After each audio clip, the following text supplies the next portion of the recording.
You still remember me? I remembered every single day. I should have come home. You forged her name and mortgaged her farm. You abandoned her. Don't pretend you're family. Tell me he's lying. The farm was supposed to be mine. You kept my boots all these years? You left without saying goodbye. I knew you would come back. I'm home now. The helicopter wasn't supposed to be here. Connor Hale had spent 23 years making sure he never came back to this part of Georgia. And now the August storm had made that decision for him.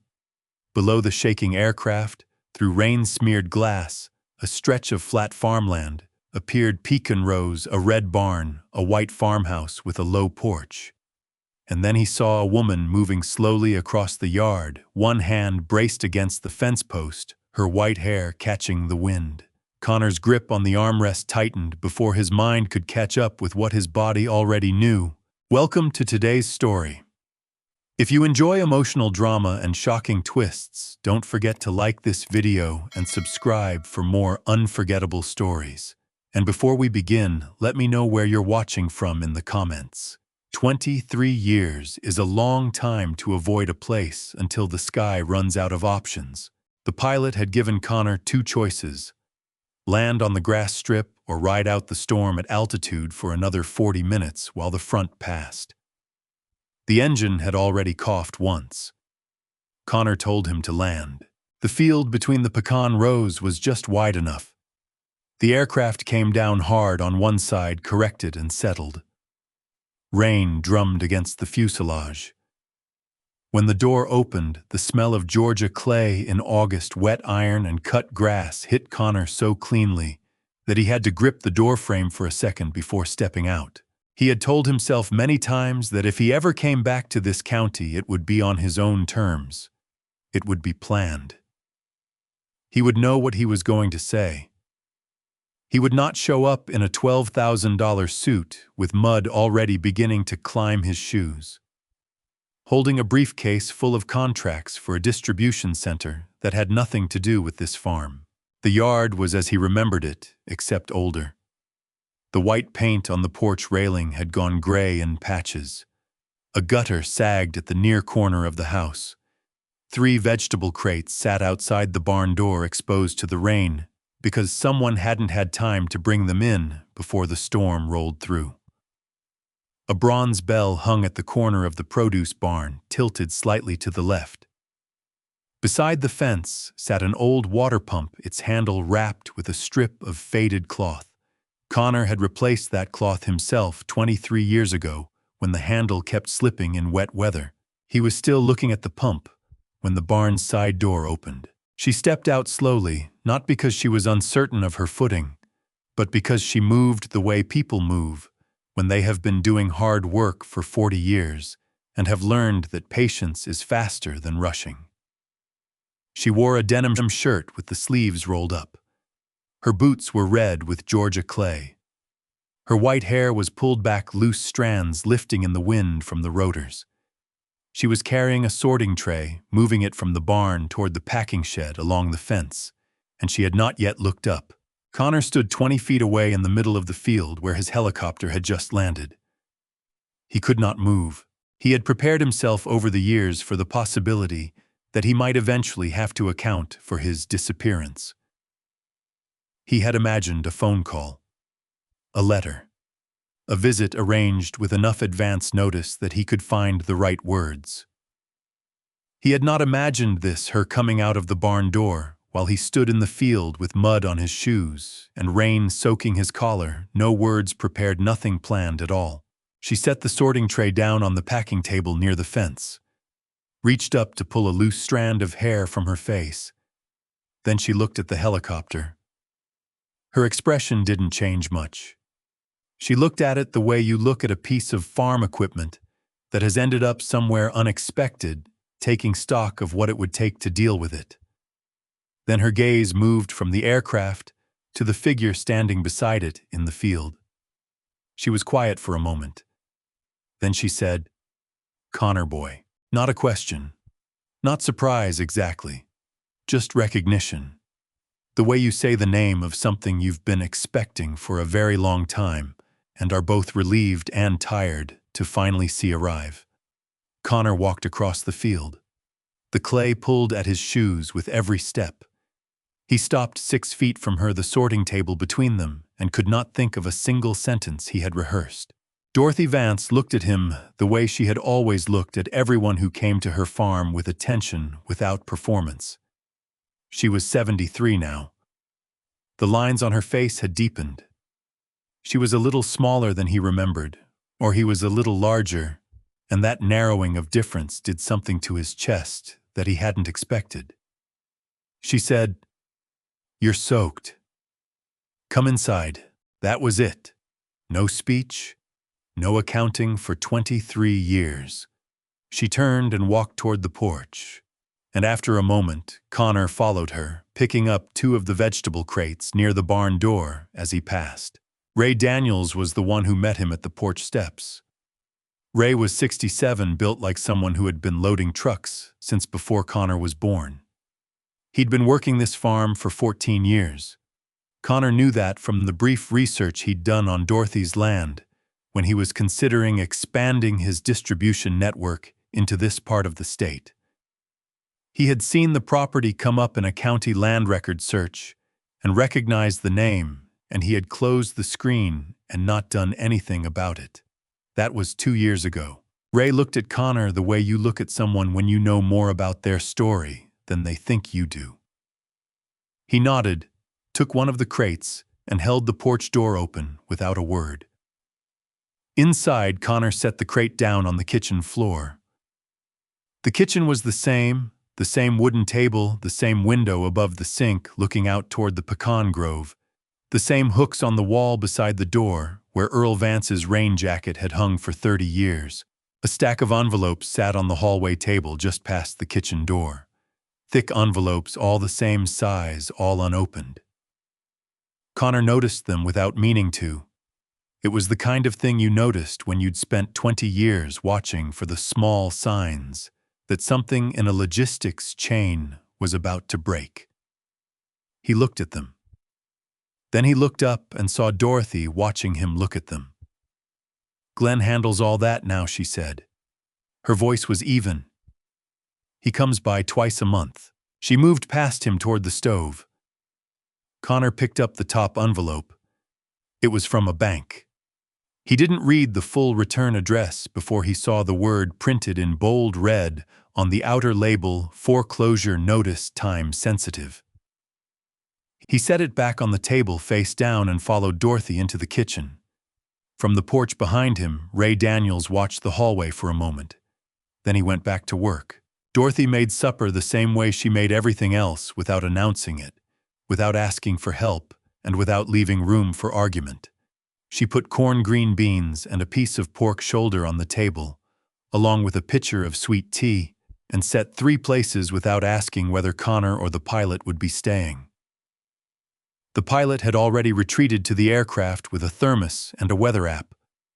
The third setting, it turned out, was for Ray. The 3 of them sat. Dorothy passed the corn. The rain came down in heavy, even sheets on the tin roof over the porch. Connor said, "How long has he been gone?" Dorothy looked at him for a moment, as if measuring whether the question was concern or curiosity. Then she said, "Earl passed 3 years ago, last April. Went out to check the eastern fence one morning and just went. The way he would have wanted to go. Out in his own field." She said it without falling apart, the way people say things they have told enough times that the grief has settled into a kind of stillness rather than a wound. But it was still there. Connor heard it in the pause before just went.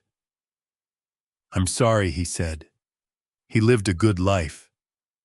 She picked up her fork. "He loved this land more than anything." That's not a bad thing to be true of a person. Ray didn't look up from his plate, but something in his posture shifted, a small, deliberate adjustment, like someone choosing not to say something. Connor looked at the hallway. He could see the edge of the envelope stack from where he sat. "The letters on the table," he said. "How long have they been there?" Dorothy was quiet for a moment. Glenn started handling the paperwork after Earl passed. He said it was easier for him, he's got the accounts, he understands the legal side. I didn't argue. Do you know what bank those letters are from Redstone something? She said it without particular emphasis, as if the name meant nothing to her. Maybe it didn't. Maybe Glenn had made sure it didn't. Have you ever read one of them? Dorothy set her fork down and looked at him directly. Connor.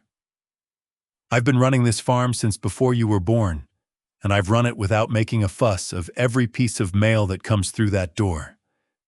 Glenn told me he'd handle it. I took him at his word. She picked up her fork again. The conversation was over on her terms. Ray got up to refill his tea. He took a moment at the counter longer than necessary. On his way back, he glanced at Connor once. Just once, and then he sat back down. After supper, Dorothy showed Connor the back room, the same one he had slept in during his 3 years on this farm. The same quilt on the bed. The same 2-pane window looking out over the pecan grove. He stood in the doorway for a moment before going in. She had kept everything exactly the same. Not as a shrine, she wasn't that kind of woman. Just because nothing had needed changing, and she didn't change things that didn't need changing. The bathroom's at the end of the hall, she said. Clean towels in the second drawer. She left him to it. Connor sat on the edge of the bed and listened to the rain. He'd slept in this room at 18 with the particular focused exhaustion of someone who had worked 10 hours and expected to work 10 more tomorrow, someone for whom sleep was not rest so much as reloading. Now he sat in it at 44 with the kind of weariness that comes from spending 23 years building something enormous while quietly avoiding something small. He had told himself he'd come back when he was ready. He had written a check twice in the early years, $400, the first time $600 the second, and mailed them to the address he had for Dorothy's old house. He didn't know if she'd received them. He didn't ask.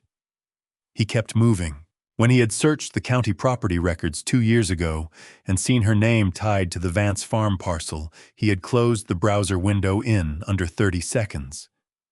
Told himself it was a boundary, not avoidance. Told himself she had Earl, had the farm, had Ray, and the work and the life she'd built. That she didn't need him to come circling back with a helicopter and a briefcase. He had been wrong about the helicopter. He didn't know yet how wrong he'd been about everything else. He heard Ray on the porch moving a crate. Connor got up and went out. Ray was sitting on the top porch step with a cup of tea watching the rain come off the barn roof in sheets. He didn't turn when Connor came out, but he moved over slightly, making room on the step. Connor sat down. They were quiet for a while. The rain eased a little. Frogs started up in the drainage ditch along the far fence line. She doesn't open those envelopes, Ray said. Connor waited. Glenn told her the bank was sending routine statements. Told her he'd file them. That started about 6 months ago.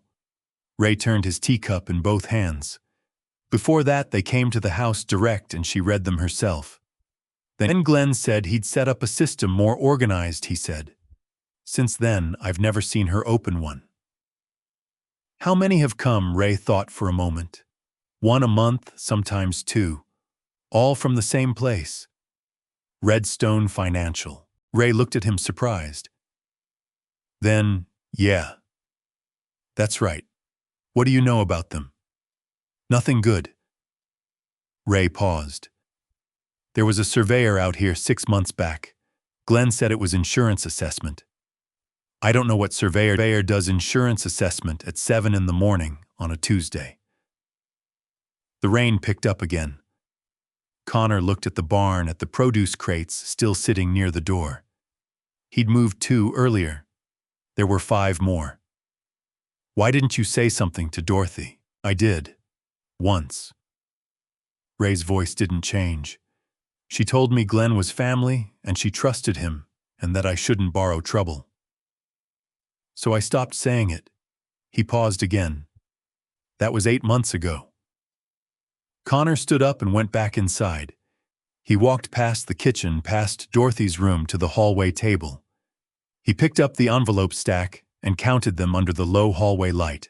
12 envelopes, all from Redstone Financial, postmarked across the past 5 months.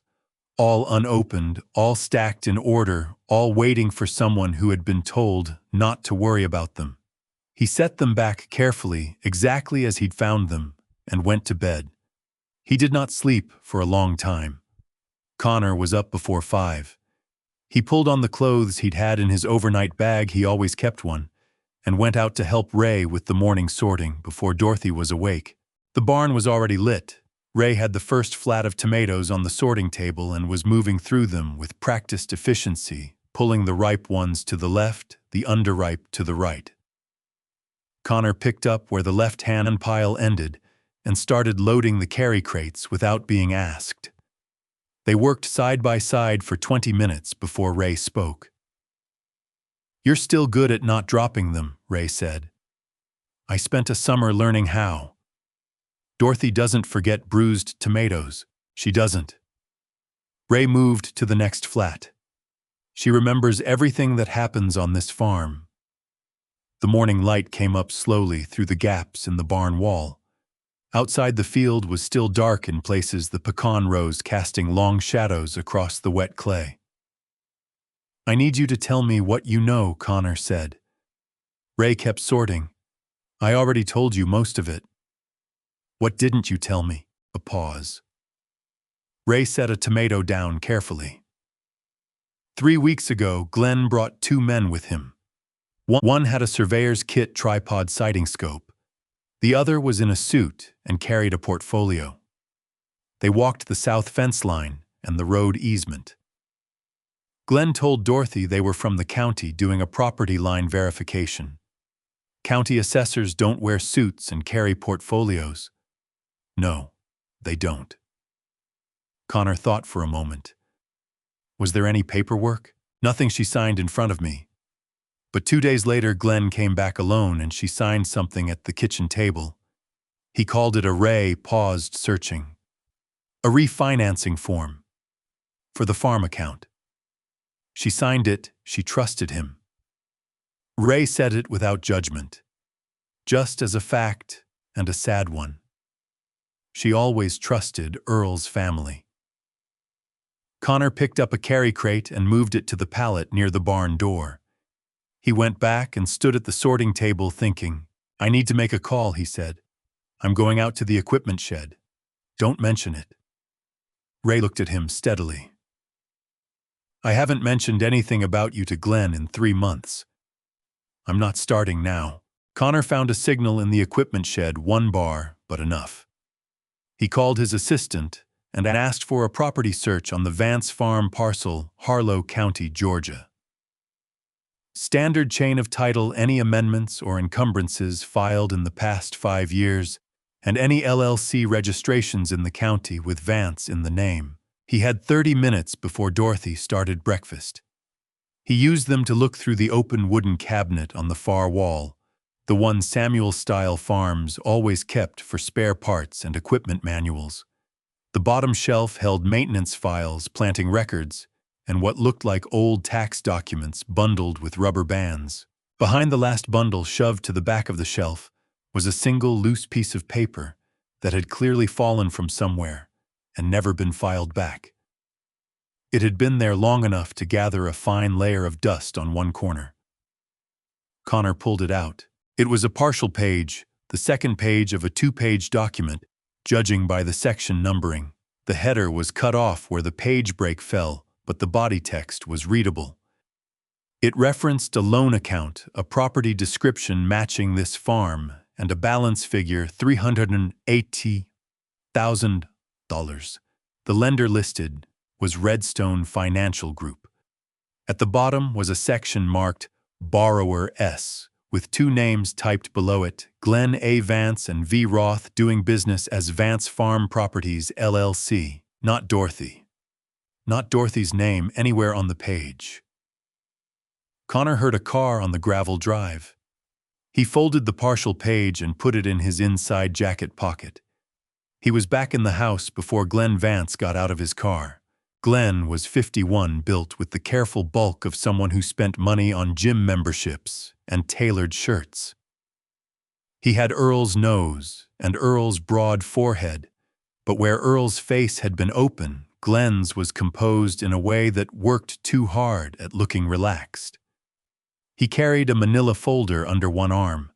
He saw Connor in the kitchen, and his step slowed by half a beat before he smoothed it over. Friend of Dorothy's.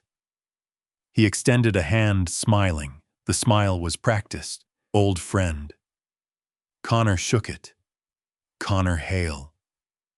Something moved across Glenn's face, calculation quickly buried. He knew the name. Connor had expected that. Dorothy's mentioned you. Glenn set the folder on the counter without looking at it. What brings you back to Harlow County? Storm forced us down. My helicopter's in the south field. Glenn looked past Connor toward the hallway, toward the envelope stack. Dorothy, he called. I've got those documents I mentioned. Dorothy came in from the back. She looked at the folder and then at Connor, her expression neutral. I can come back, Connor said. He made no move to leave. Glenn's smile didn't waver. Not at all. Just some paperwork Dorothy and I need to go through. Farm accounting. What kind of accounting? Glenn looked at him. The smile stayed in place, but his eyes recalibrated. The kind that keeps the farm running. He turned toward Dorothy. I've got the extension forms. 10 minutes and we're done. Dorothy looked at the folder. Then she looked at Connor. Connor said, Dorothy, do you want me to stay? A beat of silence. Glenn's jaw tightened almost imperceptibly. Yes, Dorothy said. Simple as that. Glenn's smile held for exactly 2 more seconds before he picked up the folder and said he'd be back after lunch, that it could wait. He left without saying goodbye to Connor. His car was out of the drive before Dorothy had poured her second cup of coffee. Ray came in from the porch. He watched out the window as Glenn's car disappeared past the tree line. That's the first time I've seen him leave without getting what he came for, Ray said. Dorothy set her cup down.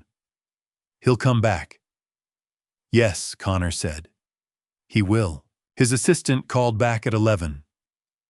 The chain of title search had flagged one result, a co-ownership amendment, filed 37 months ago, shortly after Earl Vance's death. The amendment listed Glenn A. Vance as co-owner of the Vance Farm property. Dorothy's name remained on the title, but Glenn's had been added 37 months ago, 3 months after Earl died. Connor sat with that for a moment. Then he called Patricia Odoms. Patricia Odoms answered on the second ring. She had been Connor's attorney in a supplier fraud case 4 years ago, a case involving falsified refrigeration certifications that had cost 2 people their jobs and one of them their freedom. She was methodical in the way that scared people who had something to hide, and she didn't charge hourly rates on cases that genuinely made her angry. This one, from the first 3 minutes, was going to make her angry. Connor laid out what he had: the co-ownership amendment, the Redstone financial loan documents on the LLC, the 12 unopened envelopes, the surveyor, the man in the suit.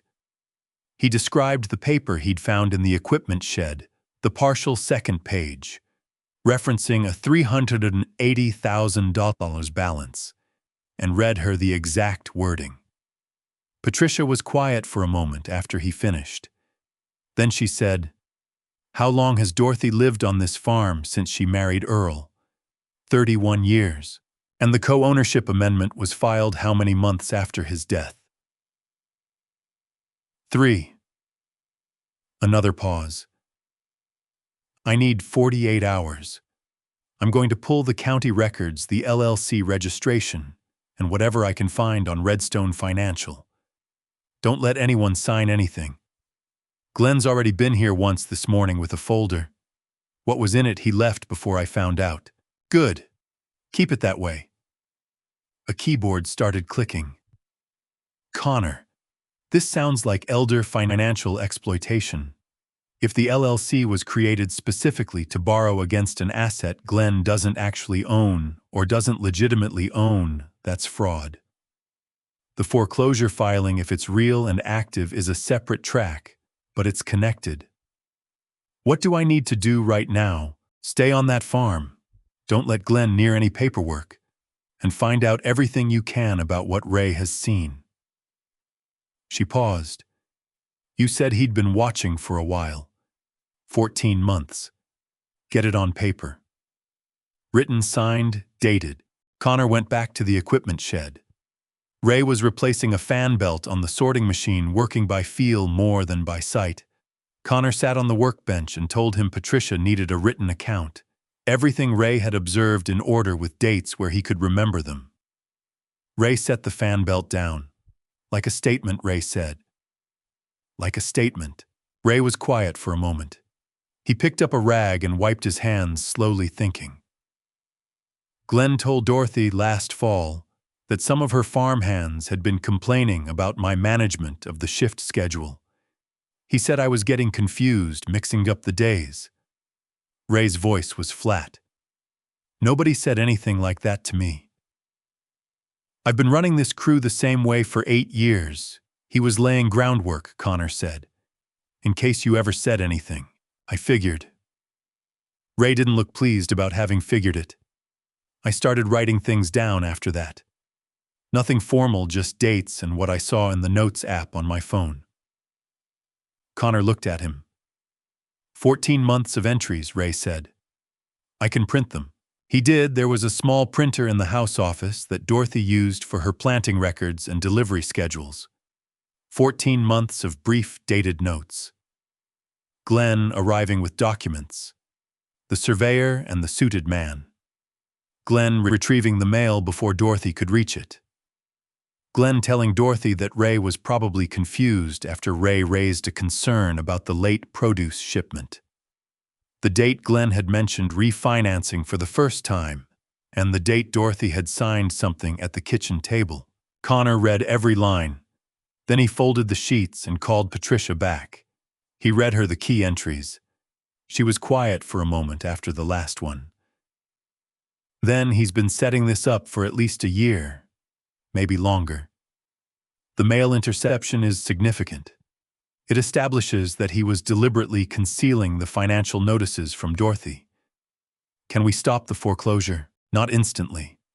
The foreclosure filing is real. Redstone Financial initiated it 6 weeks ago based on 5 months of missed payments on the Vance Farm Properties LLC loan.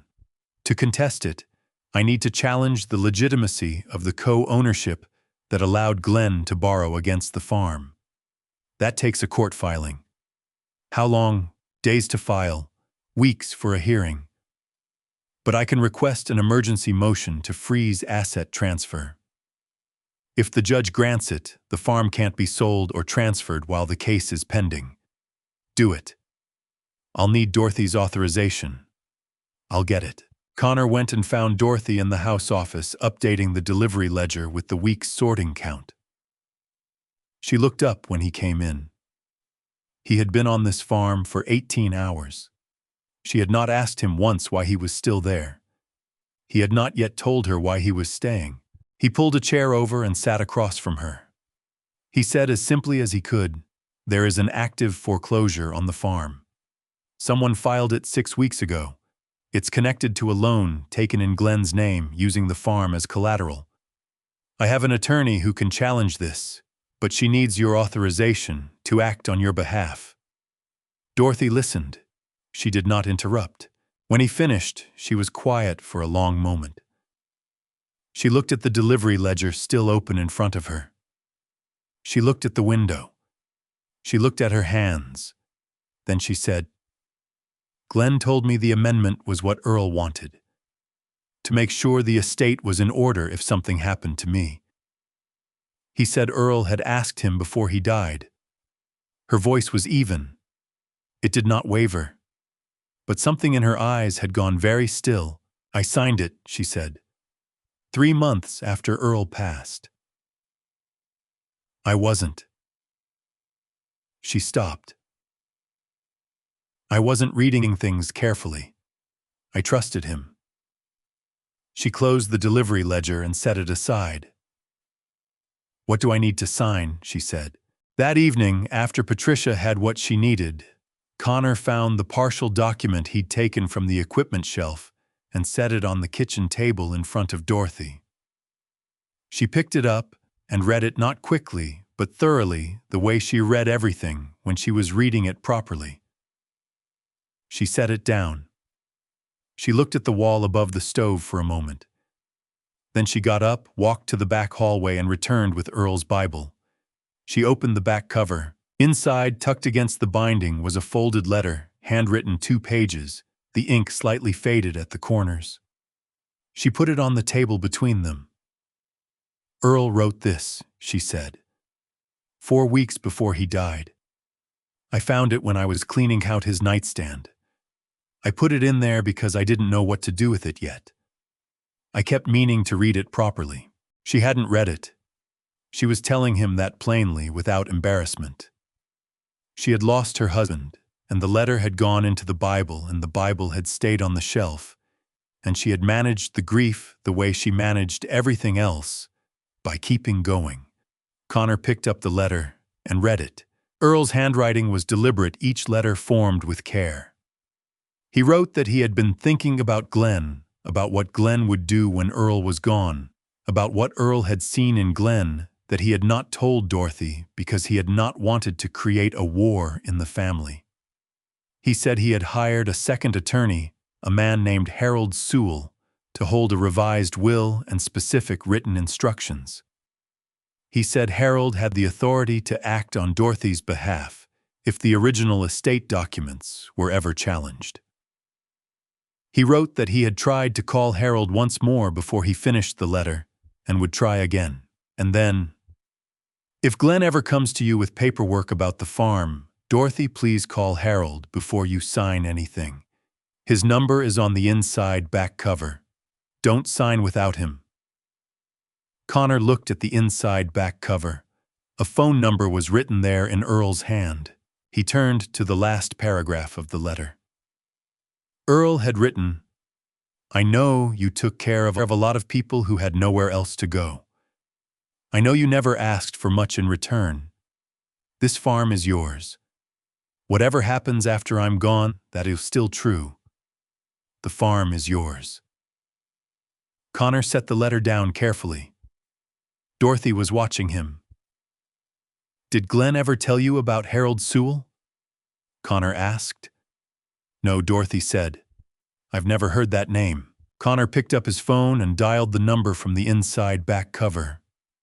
He did not expect anyone to answer. It was 11 at night. Harold Sewell answered on the first ring. "I've been waiting for this call," the old man said, "for 3 years." Harold Sewell was 72 years old and kept his files in order. He ran a one-man general practice out of a converted Victorian on the edge of a small town 40 miles west of Harlow County, and he had never stopped practicing because he had never been able to figure out what he would do with himself if he did. He told Connor all of this in the first 4 minutes of their conversation, including the part where he admitted that Earl Vance's file had been sitting in a dedicated drawer, labeled pending critical, since the week after Earl's funeral. "I tried to reach Dorothy 3 times, Harold said. The first 2 times the phone rang and rang. The third time a man answered and said Dorothy was unavailable and that all estate matters were being handled by the family. I asked which family member and he said, Glenn Vance, Earl's son." A pause. "I told him I represented Earl's estate interests specifically and that I needed to speak with Dorothy directly. He said he'd relay the message. I never heard back. Did you ever follow up in writing? I sent a certified letter to the farm address.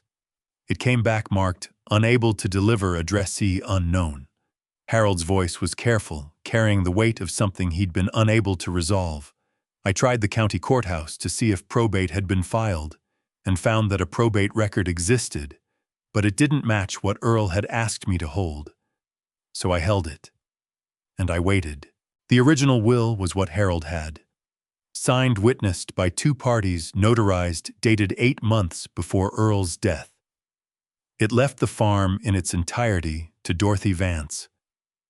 There was a specific protective clause Earl had asked for it explicitly that stated no co-ownership interest could be added or transferred without independent legal counsel appointed by the court or designated by Earl's own attorney, Harold Sewell, acting in his capacity as the estate's protective trustee. The amendment Glenn had Dorothy sign 3 months after the funeral violated that clause. If it was valid, it should never have been filed without Harold's countersignature. It was not valid, but it had been filed anyway, and it had been accepted by the county recorder's office because someone had attached a notarization block indicating it had been reviewed and approved. The notary listed on that block was a man named Dennis Crane of Harlow County. Connor gave the name to Patricia the next morning. Patricia had the handwriting analyst she used, a forensic documents specialist in Atlanta, review a certified copy of the co-ownership amendment and a sample of Dennis Crane's known signature obtained from a previous public notarization in the county records database. The result came back in 14 hours. The signature on the co-ownership amendment was not Dennis Crane's. The letter formation, the pressure pattern, the characteristic lift at the end of the final E all diverged from the known sample. The analyst's written conclusion was unambiguous. The signature was not made by the same individual who signed the comparison sample.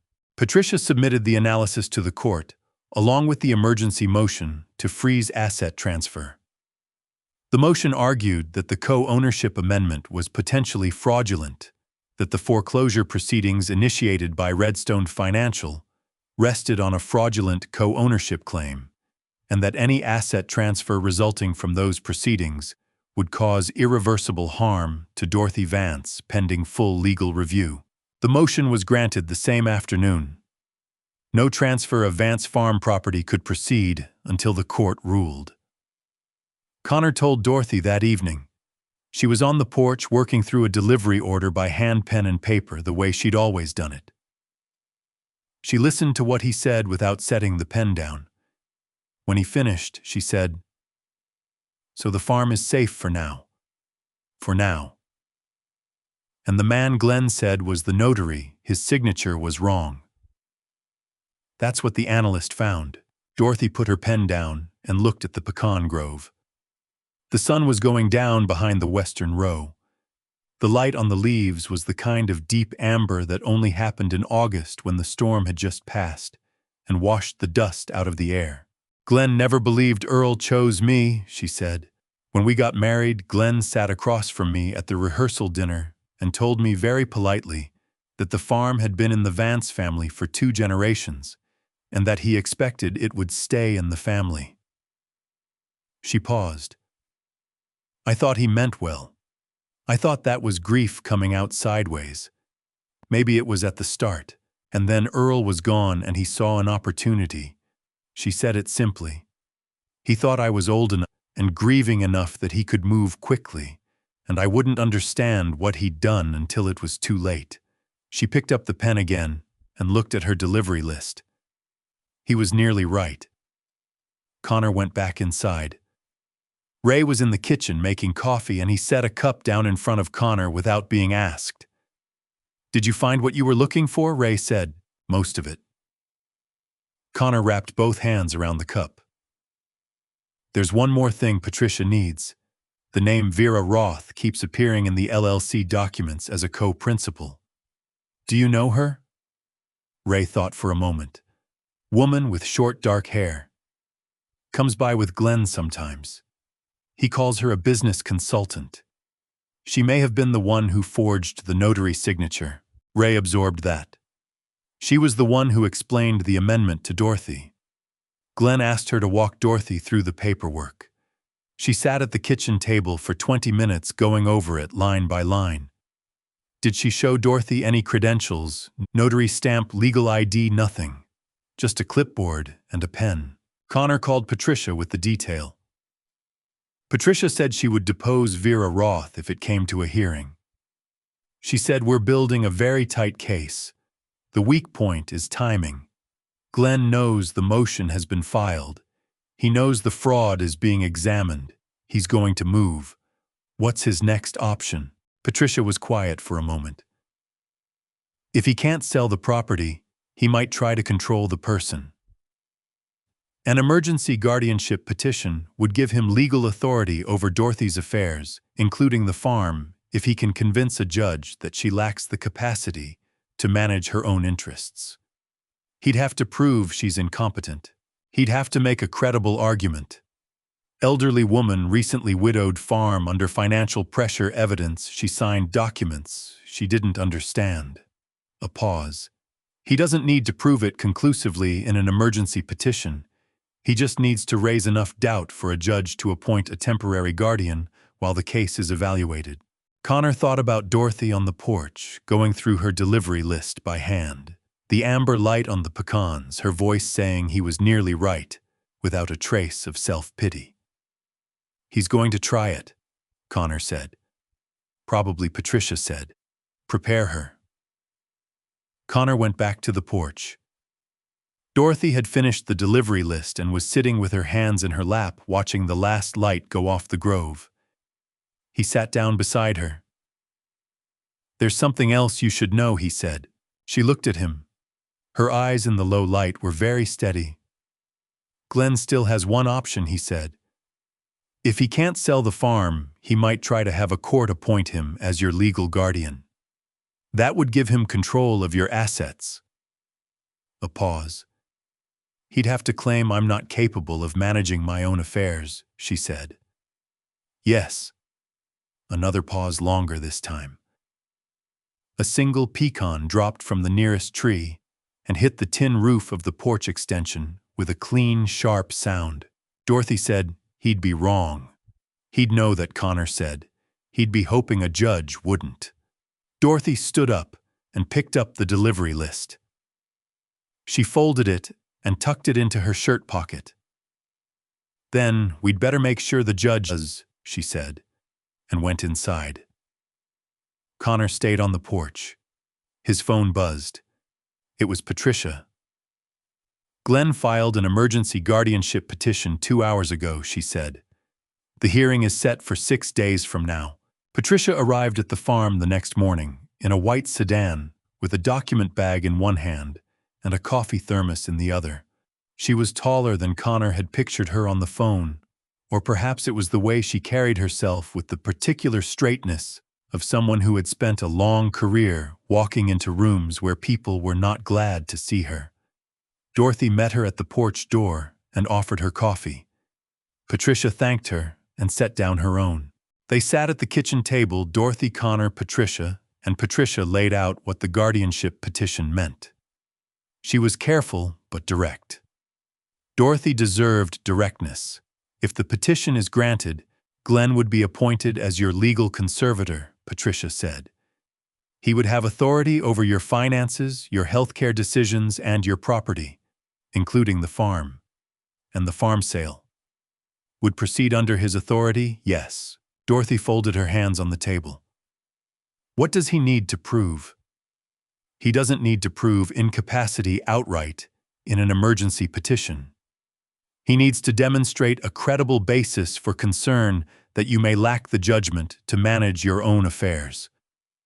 In support of his claim, he has submitted a letter from a physician named Aldous Crane. I don't know anyone by that name." "I know." Patricia opened her document bag. "I looked him up this morning. His medical license lapsed 2 years ago. He is not currently licensed to practice in Georgia. His letter is not a legitimate medical evaluation." Dorothy was quiet for a moment. "He had someone write a false letter," she said. "It appears so." A pause. "He thought of everything. He thought of some things," Patricia said. "We've thought of more." Dorothy's own physician, Dr. Margaret Finch, practiced in Harlow County and had been Dorothy's doctor for 11 years. Patricia called her that morning. Dr. Finch's response when Patricia explained the situation was brief and definitive. She had seen Dorothy every 2 months for the past 3 years. Dorothy's blood pressure was managed. Her cognitive assessments showed no deficit. She was physically active, mentally sharp, and in her professional opinion, there was no basis whatsoever for a guardianship claim on competency grounds. She said she would appear at the hearing and say all of this under oath. That was one piece. Patricia needed more. Who has known Dorothy the longest, she asked. Connor said Miriam Wells, neighbor, 27 years. Patricia looked at Dorothy. Miriam's known me since before Earl, Dorothy said. She used to drive me to town when my truck was out. She still comes by on Sundays. Would she be willing to speak to what she's observed about Glenn's behavior, about your state of mind? Dorothy thought for a moment. Then she got up, went to the wall phone, and dialed. The conversation was short. When she came back, she said, "She's on her way." She said she's been waiting for someone to ask. Miriam Wells arrived in 40 minutes. She was 71, thin, and moved fast for a woman who used a cane in cold weather. She set a cloth tote bag on the kitchen table and sat down without being invited, the way people sit in houses they've been coming to for nearly 3 decades. She unzipped the tote bag and put a composition notebook on the table. "I've been writing things down," she said, "since Glenn started coming around." Patricia reached for the notebook. Miriam pulled it back first and paged through it herself, flipping to the first entry. It was dated 14 months ago, written in careful, small handwriting. Miriam read the first entry aloud. Glenn arrived alone at 11 in the morning. Dorothy was in the barn. He went directly to the mailbox and took the mail inside before Dorothy came out. When she came out, she asked if the mail had come. He said not yet. "I watched this from my porch." She turned to another entry. Then another. Dates, times, specific observations. Glenn arriving and leavings with folders. Glenn interrupting Dorothy in conversations with the farmhands. Glenn suggesting to Dorothy that Ray was showing his age the day Glenn told Dorothy that a woman from the county extension office was coming by. But the woman who arrived was in a real estate blazer and carrying a property assessment folder, not a county extension clipboard. Miriam had been watching, carefully and consistently, for over a year because something about what was happening next door had made her uneasy, and she was a woman who had learned to trust that feeling. "How many entries?" Patricia asked. Miriam paged to the back. 63. Patricia looked at Connor. He looked at the notebook. "This," Patricia said quietly, "is better evidence than most clients give me after 6 months of formal discovery." They were still working through the notebook when Glenn's car pulled into the drive. Dorothy saw it through the kitchen window. She didn't move from her chair. Glenn came up the porch steps and knocked on the screen door frame. He saw the 3 of them at the table, saw the document bag, saw Miriam with the notebook open in front of her, and stopped. The folder he'd been carrying went very still under his arm. "Dorothy," he said. "Can we talk privately?" "We can talk here," Dorothy said. Glenn looked at Connor, then at Patricia. The composed expression was doing visible work. This is a family matter," he said. "I'd ask your guests to give us a few minutes." Patricia said, "I'm not a guest, Mr. Vance. I'm Mrs. Vance's attorney." Silence. "I don't know what he's told you," Glenn said, meaning Connor, "but he doesn't know this situation. He doesn't know what I've been dealing with for 3 years since my father passed. The accounts, the suppliers, the equipment. Dorothy's been struggling, and I've been here trying to help. By taking out a $380,000 loan against her farm," Connor said. The composure broke. Not fully, not dramatically, but there was a shift, a tightening around the jaw, a brief widening of the eyes. He recovered quickly, but it had happened. That loan was to stabilize the farm's cash flow. Glenn said, his voice smooth again. Dorothy authorized it. Her name isn't on the LLC, Connor said. Silence. And the amendment she signed giving you co-ownership, Patricia said. We've had the notarization block reviewed. The signature doesn't match the listed notary. Glenn looked at Dorothy. Dorothy looked back at him. She was entirely still, not frozen, but settled. Like someone who has decided where they're standing and isn't moving. Glenn said, Dorothy, I've been looking out for you. Everything I've done has been to make sure you don't lose this farm. I know what you've done, Dorothy said. Her voice was quiet and exact. Connor told me. Patricia explained the rest. A pause. You used my grief against me, and you signed my name to something that wasn't mine to sign.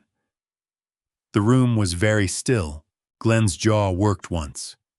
He looked at Connor with an expression that had stopped trying to be pleasant. You have no idea what you've walked into, he said. You've been gone for 23 years. You don't know this family, this farm, or what it takes to hold something like this together. You're right, Connor said. I've been gone. And she needed someone here, and you were here. And you used that. Glenn picked up his folder. He looked at Dorothy one more time, calculating, not pleading. Then he left.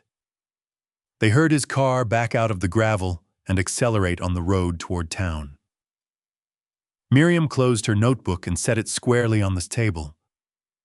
63 entries, she said. Tell me what else you need. The next 3 days moved in the precise, deliberate rhythm of people preparing for something that mattered. Patricia worked from the house office. She had turned Dorothy's small writing desk into a legal staging area, with 3 accordion files and a laptop that ran through the night. Connor sorted produce with Ray in the mornings and spent the afternoons on the phone. Dorothy kept the farm running as though no hearing existed, because if she stopped moving, everything would slow down with her. Dr. Margaret Finch drove out on the second day to speak with Patricia directly. She was 64 with short gray hair and the manner of someone who had been a small county doctor, long enough to have no patience for performance. She sat at the kitchen table and described Dorothy's medical record in precise clinical terms. Blood pressure managed with 1 medication, no cardiovascular events, annual cognitive screenings over the past 4 years, showing no deficit trend whatsoever.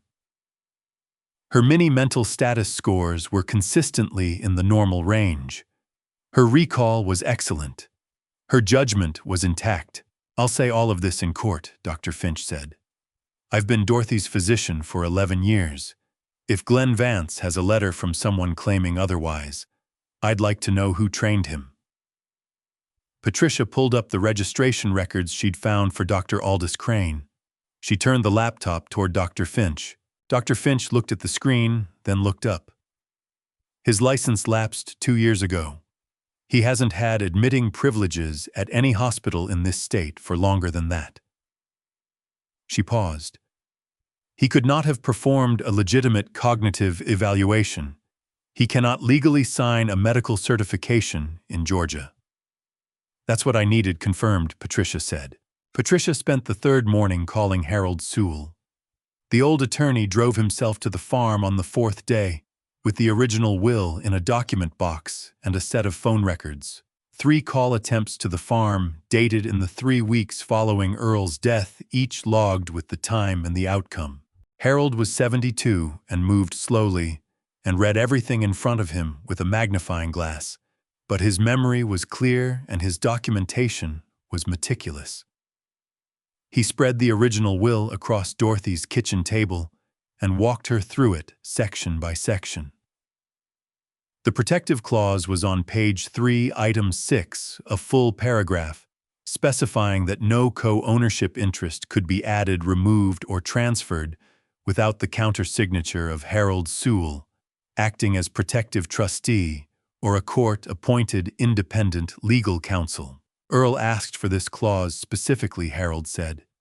He told me, Glenn is my son, and I love him, but I know what he is. Those were his exact words. Harold looked at Dorothy. He asked me to be very careful.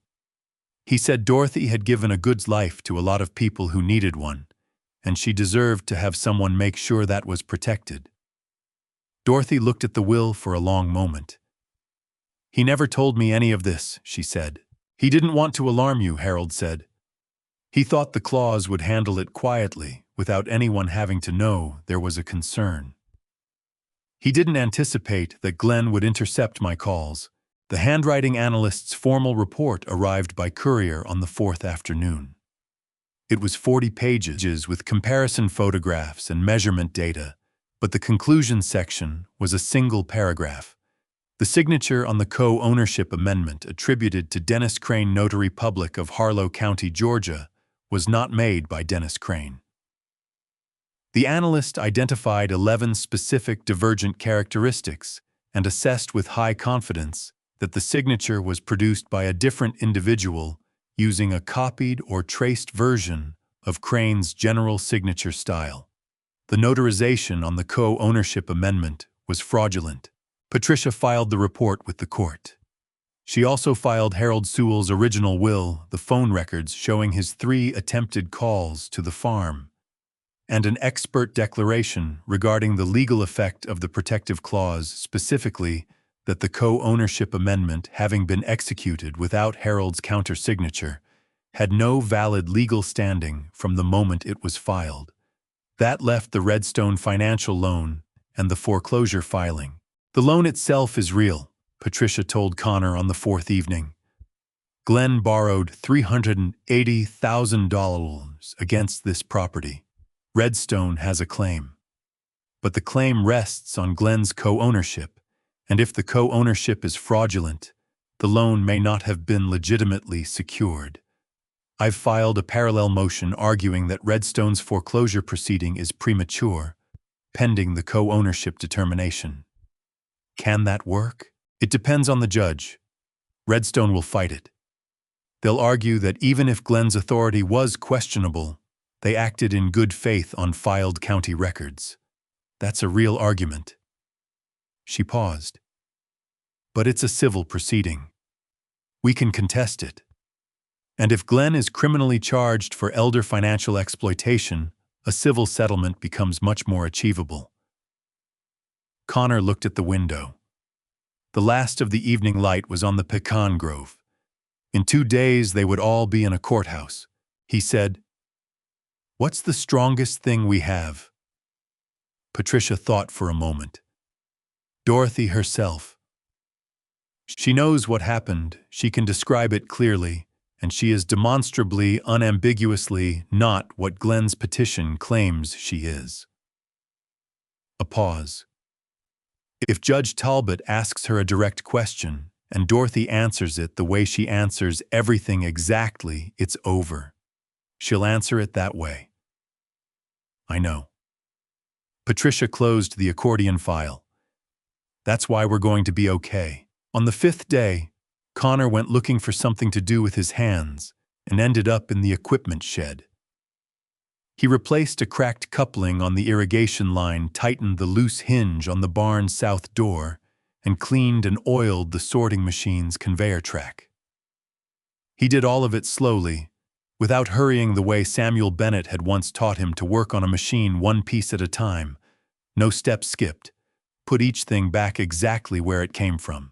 Dorothy found him in the shed in the late afternoon. She brought 2 glasses of sweet tea and sat on the wooden bench against the wall, the one that had been there since before Connor arrived on this farm the first time. He sat beside her. They were quiet for a while. The sound of the irrigation line dripping steadily from the coupling he'd just replaced. The frogs starting up in the ditch. When you showed up at 18, Dorothy said you were starving and you wouldn't admit it. Connor didn't answer. You ate slow, she said. People who are actually full eat fast because they're not worried about the next meal. You ate slow because you were trying to make it last.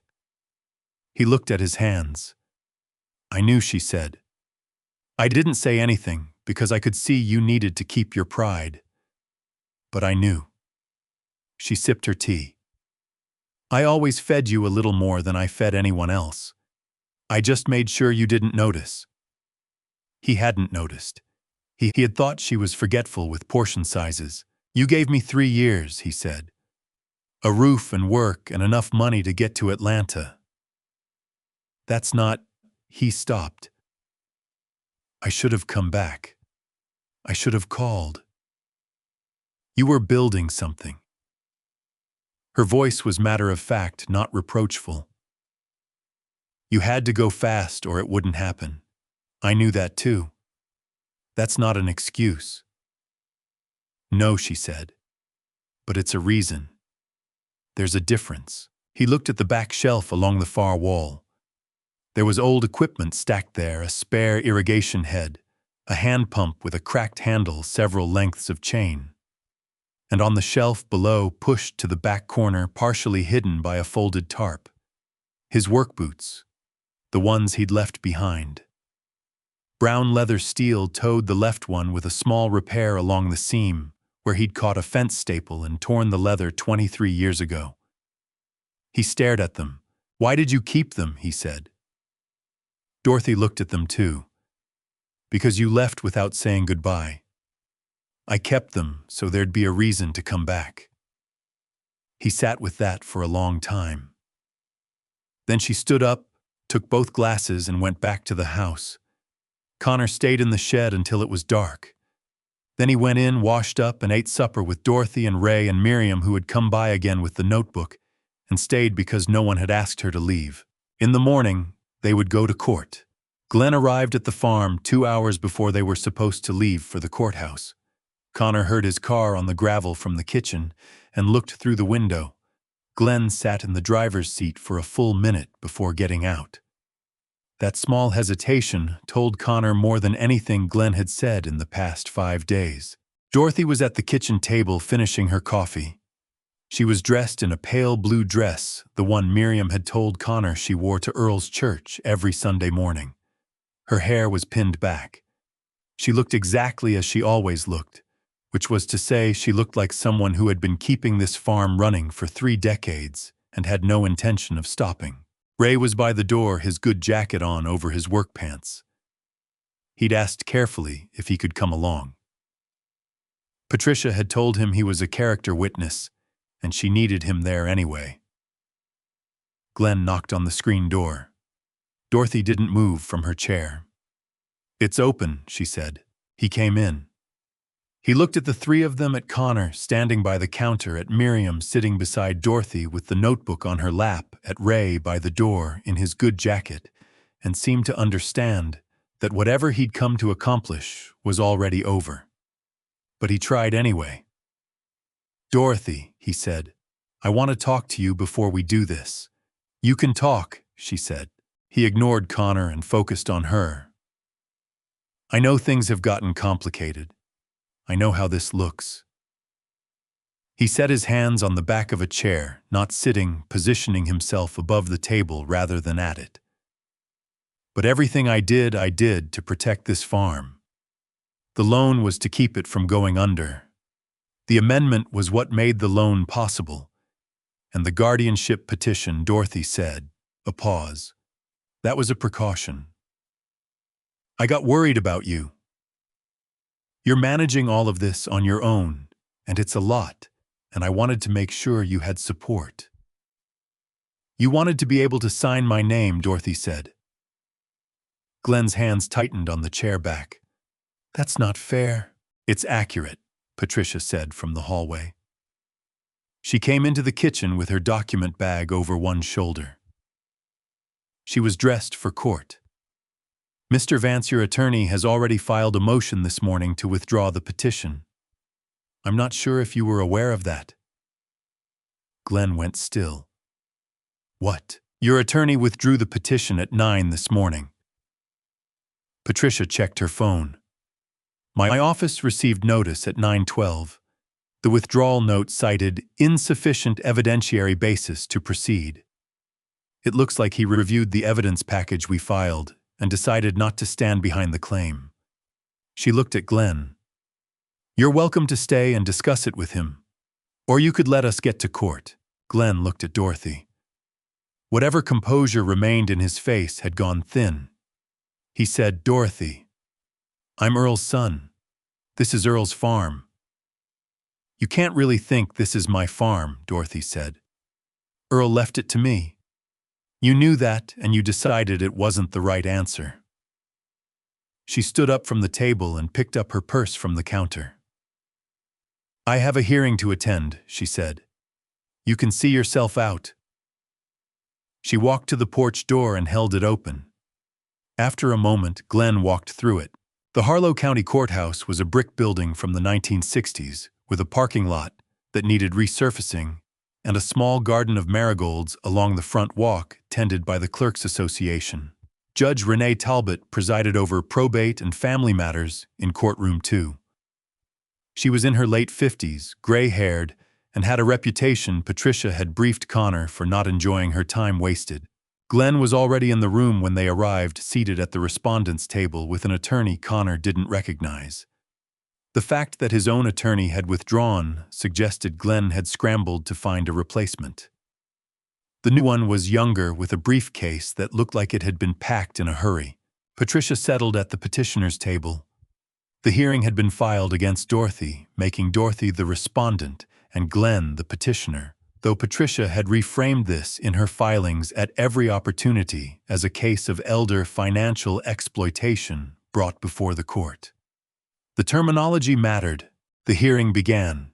Glenn's new attorney opened with the original argument that Dorothy Vance at 73 had signed documents she did not fully understand, that the farm was in financial distress she had failed to address, and that Glenn's co-ownership and loan arrangements had been made in good faith to protect the asset. He did not mention Dr. Crane. Patricia had been watching for that. The attorney had read the package she'd filed and made a decision not to put the fraudulent physician letter in front of a judge. Patricia went next. She was unhurried. She presented the original will with Harold Sewell's testimony that Earl Vance had created a specific protective clause, that the clause required Harold's countersignature on any co-ownership change, and that no such countersignature existed on the amendment Dorothy had signed. Harold testified that his 3 attempts to reach Dorothy after Earl's death had been intercepted, blocked by a changed phone system and an intercepted certified letter. Harold's phone records and the returned mail envelope were admitted into evidence. Dr. Margaret Finch testified for 11 minutes. She described 11 years of treating Dorothy Vance. She described the cognitive screening protocols she used, the results over the past 4 years, and her clinical assessment. When Glenn's attorney asked whether Dorothy's competency had ever been in question, Dr. Finch said, "Never. Not once in 11 years. This is one of my sharpest patients." Miriam Wells testified from memory and from the notebook, 63 dated entries across 14 months. She was precise, and she was credible, and she was, without performing it, furious in the way that women of her generation expressed fury through the exact, careful presentation of fact after fact after fact. Glenn's attorney attempted once to suggest her observations were misinterpreted. Miriam said, "I've been watching my neighbors for 50 years, counsel. I know what I saw." The handwriting analyst's report was admitted. Patricia walked the judge through the 11 divergent characteristics identified between the co-ownership amendment's notary signature and Dennis Crane's known samples. Glenn's attorney objected twice. Judge Talbot sustained neither objection. Then Judge Talbot looked at Dorothy. "Mrs. Vance," she said, "do you understand what is before this court today?" Dorothy said, "Yes, Your Honor. My stepson Glenn filed a petition to become my legal conservator on the grounds that I am not capable of managing my own affairs. He did this at the same time he is contesting legal proceedings about a fraudulent co-ownership document, a loan taken against my property without my knowledge, and a pending foreclosure on my farm." Judge Talbot said, "And in your own view, are you capable of managing your own affairs?" Dorothy said I ran this farm through a drought in 2019 that took down 3 of my neighbors. I have managed payroll delivery contracts, equipment procurement, and the USDA compliance paperwork for 31 years. I read everything I am given carefully, except for the one period when I was grieving my husband and someone used that against me. She paused. I will not make that mistake again. Judge Talbot looked at Glenn's table for a moment. Then she ruled. The guardianship petition was dismissed. The motion lacked evidentiary basis, and the evidence submitted in opposition medical testimony, expert documentation, and first-hand witness account established clearly that Dorothy Vance was fully competent to manage her own affairs. The co-ownership amendment was ordered stricken from the property record pending formal adjudication, which was referred to the civil court. The notarization fraud and the loan documentation irregularities were referred to the Harlow County District Attorney's Office for review. Glenn Vance and Vera Roth named in the referral. It took 4 minutes. Outside the courthouse afterward, Dorothy took Connor's arm as they walked to the car. Not because she needed steadying, she walked straighter than anyone he'd seen in that room. Because it was what you did when someone had come through something with you. The marigolds along the front walk were catching the morning light. Well, Dorothy said. Well, Connor said. The farm's still mine. Yes, he said. It is. They walked to the car. Miriam was waiting. Ray was already holding the door open. The drive back to the farm was quiet. Ray drove. Dorothy sat in the front seat with her purse on her lap and her hands folded, looking out the window at the Georgia highway, the way she looked at the pecan grove in the evenings, not unseeing but settled. Like someone who has finished a long task and is letting the quiet come back in. Connor sat in the back with Miriam. Miriam had her notebook in her lap. She had not put it away yet. 63 entries, Connor said quietly. It might have been more, Miriam said. There were nights I was too tired to write it down. You kept it for over a year. That's what made it possible. Miriam looked at the notebook's cover. When you get old, and you live alone and the only person you see regularly is your neighbor, you notice things. And when you notice something that's wrong, you write it down because you know nobody's going to believe you just told them. She paused. I've seen this before. Different families, different farms. Same pattern. The old one is alone and someone who should be helping is helping themselves instead. She set the notebook on the seat beside her. Dorothy was never going to say anything. Not because she's weak. Because she would have died before she admitted she'd been fooled by somebody claiming to be family.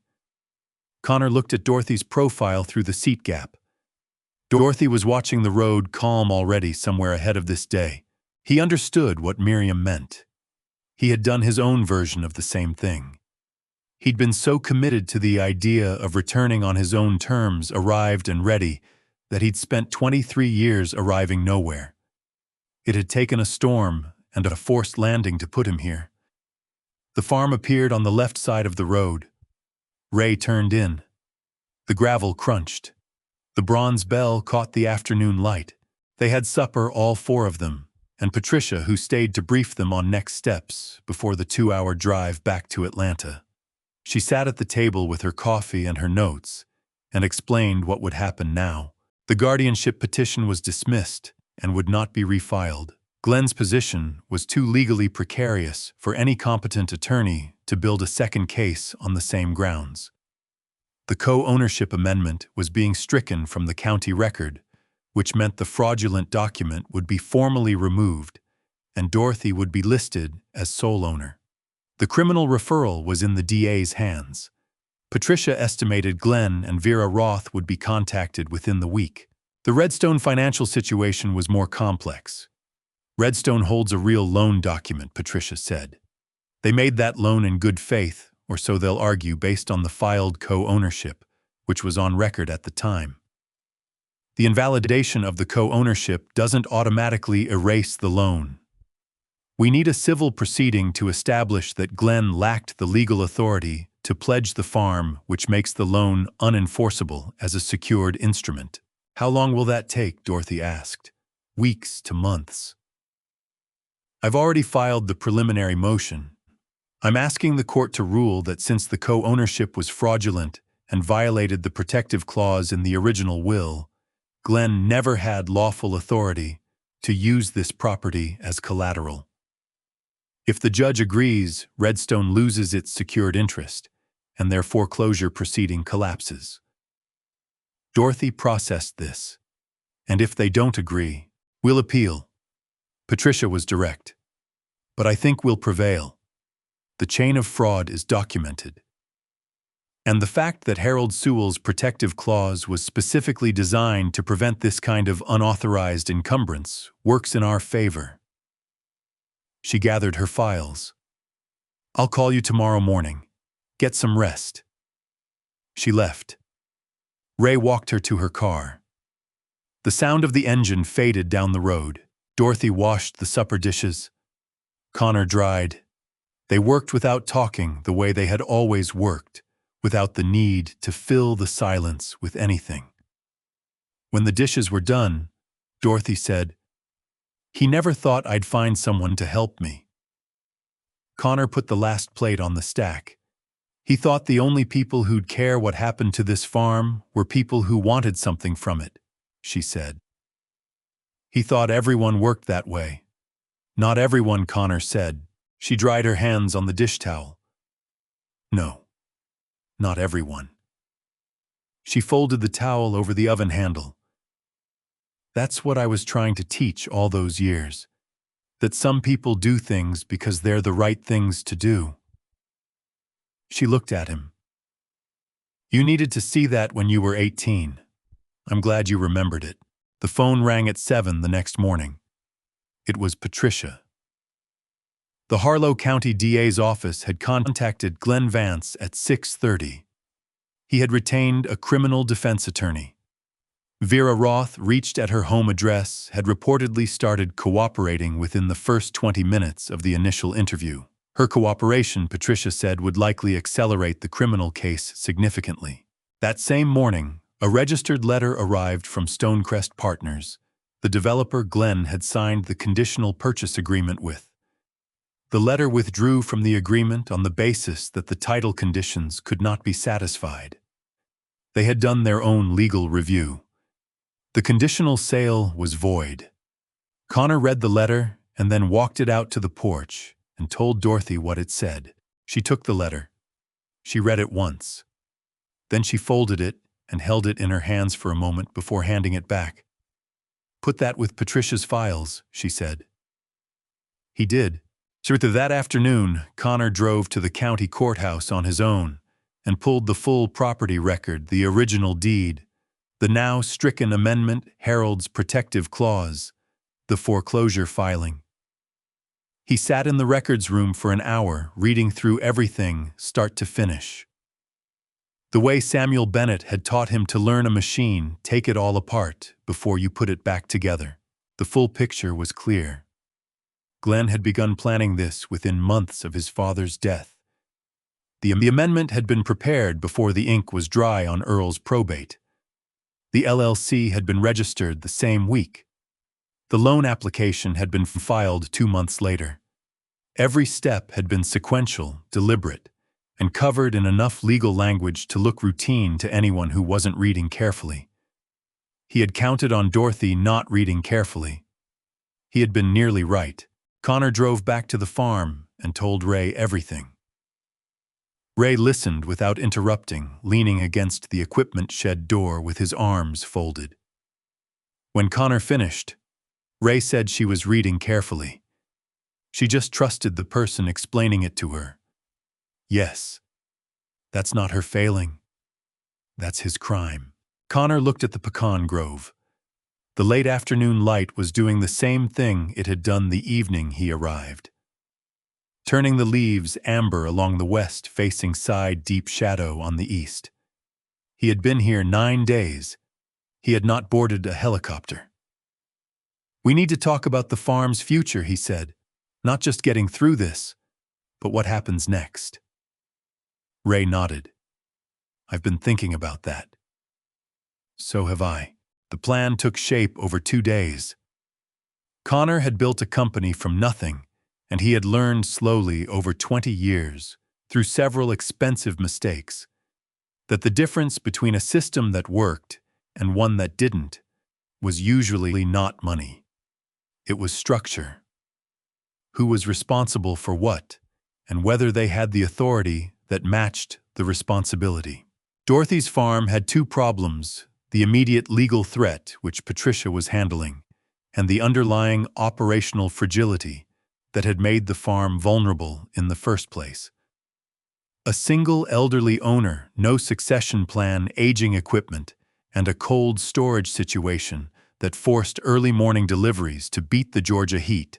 Those were the things Glenn had exploited. They were also the things that could be fixed without buying anything. Connor sat at Dorothy's kitchen table with Ray and Dorothy and drew the structure on the back of a planting record. Ray was the operational lead. He had been doing the job without the title or the authority for 14 years. He knew the equipment, the schedules, the supplier relationships, and the farmhands. Dorothy gave him the authority on paper. Ray Daniels, farm operations manager, Vance Farm Properties, which Connor noted was now a defunct Glenn Vance LLC and would not be used. Dorothy signed a simple management agreement that Patricia drafted in an afternoon. The cold storage problem was solvable. 3 neighboring farms in Harlow County, the Pemberton operation 2 miles south, the Calder brothers' place, and the Dumont family orchards all faced the same summer heat issue. Their produce moved in small trucks at 4 in the morning because individual farms couldn't afford modern cold storage. Together they could. Connor had a cold storage facility 15 miles from Harlow County that ran at 60% capacity in the summer months. He called the operations manager. He had a conversation he had been thinking through for days about what it would cost to add a farm cooperative account. 4 farms shared storage, a fixed monthly rate that covered the actual overhead, not the premium his corporate clients paid. The number that came back was something the 4 farms could manage together, divided 4 ways. Connor did not offer to subsidize it. He set the rate and let the farms decide. The Pembertons and Calders agreed within the day. The Dumonts called back the following morning. "You could have just offered to cover the cost," Dorothy said when he told her. She said it without reproach, just observationally. "That would have made it mine," Connor said. "This needs to be yours." She looked at him for a moment. "Earl used to say something like that. About how you give a person something you help them build, not something you hand them." "Where do you think I learned it?" She set her coffee down. She didn't say anything, but something in her face shifted slightly, a small acknowledgement like a door opening just an inch. The paperwork for the co-op took most of the 4th day after the hearing. Patricia was involved, and Harold Sewell reviewed the agreement as a courtesy. He said he was happy to help for as long as Dorothy needed him, and he said it in a way that made clear he meant it. On the 5th day after the hearing, Patricia called with the news that the civil motion on the Redstone loan had been scheduled for a preliminary hearing in 3 weeks. She estimated it would take 2 to 3 months to fully resolve, but the trajectory was favorable. The DA had confirmed that charges would be filed against Glenn Vance and Vera Roth. Vera had provided a detailed account of the notarization. Glenn had asked her to sign Dennis Crane's name because he couldn't reach Crane on the afternoon the amendment needed to be filed. Vera had agreed because Glenn had told her it was a routine update and the signature was just a formality. She claimed she hadn't understood the legal significance. Patricia said she doubted that claim, but that it would be for the DA to sort through. Connor told Dorothy. Dorothy said she knew what she was doing, but she knew less than Glenn, and he used that. A pause. Glenn always found people who knew less than him. On the 6th day after the hearing, Connor began to think about leaving. He had been here 11 days. His schedule had been managed badly from his company's perspective, but managed. His assistant had done something remarkable with a week and a half of canceled meetings. The Atlanta office had kept things running. The world of Hale Logistics had not collapsed because its CEO had been on a Georgia pecan farm. He had one more thing to do before he left. He didn't put it off. He called each of the 4 farmhands and introduced himself properly, not as Dorothy's helper or a passing visitor, but as the person who had structured the cold storage arrangement and who would be a regular contact for the co-op. He asked each of them what they needed that the farm wasn't providing. He wrote the answers down. Most of them were small things: a repaired shed door, a second sorting fan for the packing area, clearer shift communication. All of them were things Ray could handle with a small operations budget, which Connor set up as a separate account under Ray's management authority. He did not give Ray the money. He set up the account structure and made Dorothy the signatory with Ray as authorized manager. Dorothy's name, Dorothy's Farm. That evening, he sat on the porch with Dorothy after supper. The heat had broken earlier than usual. The pecan grove rustled in the early dark. "I'm going to leave day after tomorrow," he said. Dorothy didn't look surprised. "I know. I'll come back. Not just—" He paused. "Not the way I used to tell myself I would. I'll come back in October for the pecan harvest. And I'll call every week." "Every week is a lot," she said. "I know." He looked at the grove. "I've got a lot of weeks to make up." She was quiet for a moment. Then she said, "You don't have to count them. That's not how this works." "How does it work?" She thought for a moment. "You come when you can. You call when you think of something. You don't disappear for so long that I have to find your boots to remember what you look like. A beat, that's all." He looked at his hands. He had been thinking about the boots since the evening he found them. He had thought about leaving them there. They belonged to the shed, to the version of himself that had existed here. But something had shifted. The boots didn't represent what he'd left behind. They represented what Dorothy had held for him. "I want to take them," he said. "The boots." Dorothy looked at him. "I was wondering when you'd say that. Is that all right? I've been keeping them in that shed for 23 years, waiting for you to ask." She picked up her tea. "Of course it's all right." The sound of the irrigation line ran steadily along the far fence. The frogs had started up in the ditch. Somewhere in the grove, a late pecan dropped and landed on the clay with a soft, particular sound. Connor thought, this is what home sounds like. Not a building. Not a place exactly. A particular set of sounds and smells that mean you are somewhere that remembers you. He had spent 23 years not hearing it. He would not do that again. Connor was up at 5 on his last morning. He went to the barn without turning the porch light on. The sky had enough gray in it to see by, and he had learned years ago where to place his feet in this yard, so he didn't turn an ankle on the irrigation head near the gate. Ray was already there. He had the first flat of tomatoes on the sorting table and the sorting machine running. He moved his hand slightly to the left when Connor came in, half a wave, half an acknowledgement, and Connor picked up where Ray had stopped and kept sorting. They worked for an hour without talking. The barn light was yellow and steady. Outside, the gray in the sky went to pink, and then the first definite edge of the sun came over the pecan row and lit up the dust turning in the air above the sorting table. Miriam Wells came by at 7 with a jar of preserves and left it on the porch table without knocking. Connor saw her from the barn door heading back across the lane in the early morning light. He would have waved, but she was already gone. Dorothy made breakfast. Eggs, toast, sweet tea. She set the table the same way she always had without announcing it, without asking who was staying. 3 plates. They ate. Ray talked about the Pemberton family's sorting schedule and whether the shared storage arrangement would require a dedicated pickup window or if the farms could stagger their drop times. Dorothy said she thought staggering was better, less bottleneck, and Ray agreed. They talked about the shed door repair and whether it could be done before the October harvest. Connor said he'd check with the operations contact before he left. Normal conversation. Farm conversation. The kind of conversation that meant the farm had a future in it.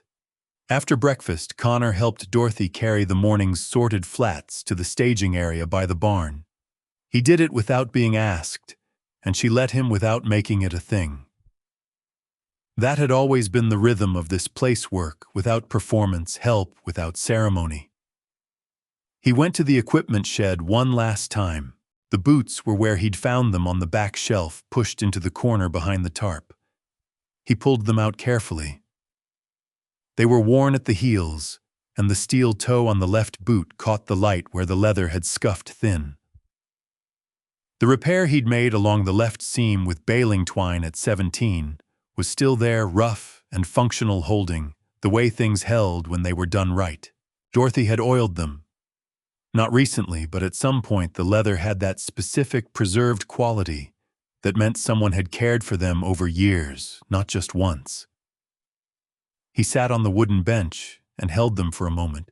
He thought about the afternoon she had sat beside him here and said you left without saying goodbye. He thought about the night of the hearing, driving back with Ray and Miriam and Dorothy in the front seat with her hands folded. He thought about standing in the field when the helicopter landed, looking at the bronze bell and the water pump and not being able to move. 23 years. He had told himself so many careful things about why he hadn't come back. That she was fine, that Earl was there, that coming back would only be awkward, that he'd wait until he had something worth bringing. The truth was simpler and harder. He had been afraid that she would confirm what he had always suspected somewhere beneath the companies and the contracts and the carefully constructed life that the boy she had helped at 18 had not become something that justified what she had given him. He had needed to believe she thought well of him. He had been too afraid to find out. And she had just kept his boots. Said nothing. Done the work. Been here. He heard her footsteps at the shed door. He looked up. Dorothy stood in the doorway holding a cup of coffee. She looked at the boots in his hands and then at him. You ready? She said. Almost, he said. She came in and sat beside him on the bench. She didn't take the boots or make a speech about them. She just sat beside him and drank her coffee and let the morning come in through the gaps in the shed wall. Patricia called earlier, Dorothy said. The Redstone motion is looking good. She says the preliminary hearing went well. I know. She called me too. And Harold says he'll check in every month until everything's settled. Good. And Ray has a list. Ray always has a list. Dorothy smiled. It was a small smile, the kind that didn't announce itself. He's a good man. I've known it for 14 years, and I should have told him more often. Tell him now. I plan to. She paused. When you're gone, it'll just be us again. Him and me and the farm. The way it ought to be. Connor stood. He held the boots by the laces, one in each hand. He looked at her. I'm going to call every week, he said. Every week is ambitious. I know. I'm ambitious. He looked around the shed once. If I get busy and I don't call, you can say so. You can tell me I'm doing the thing again. What thing? The thing where I put distance between myself and the things that matter. Dorothy stood up. She took his coffee cup from the bench. She had brought him one without his noticing and stacked it with hers. I'd rather you just call, she said. Outside, Ray had the truck running. He was driving Connor to the small regional airstrip in the next county, where a chartered prop plane was waiting. Not a helicopter. Connor had chosen the smaller plane deliberately. It would disturb fewer pecan rows on departure. He walked with Dorothy to the truck. He put the boots in his duffel bag, the good leather against his clean shirts. They would smell like the equipment shed for a week. He didn't mind. Dorothy stood at the front of the truck. She was not a woman who hugged casually or said big things. Connor had known that at 18, and he knew it now. He said, "Thank you. For all of it." She looked at him. Then she put one hand briefly on his shoulder.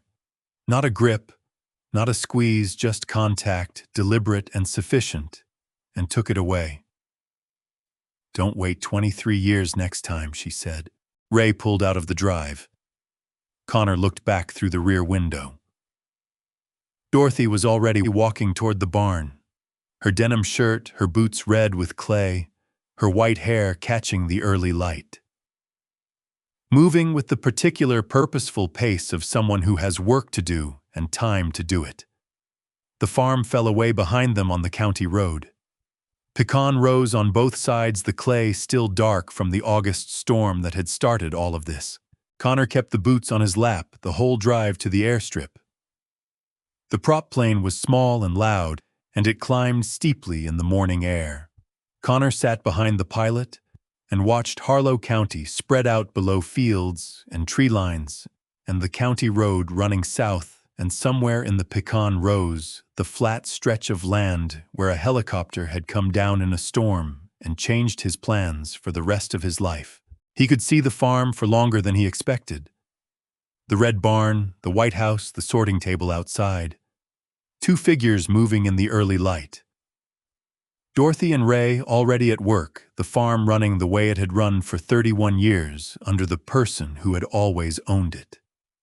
He picked up his phone when the signal returned. He called his assistant and told her to block the last Saturday of October. The pecan harvest. He would be going back. Then he looked out the window and watched Georgia go on beneath him and thought about what it meant to finally stop running out the clock on a debt you owe to someone who never asked you to pay it, and how much simpler the world gets when you just decide to show up. If this story reminded you of someone who gave you everything when they had little themselves, or someone who came back when you needed them most, leave a comment below. Their story matters too.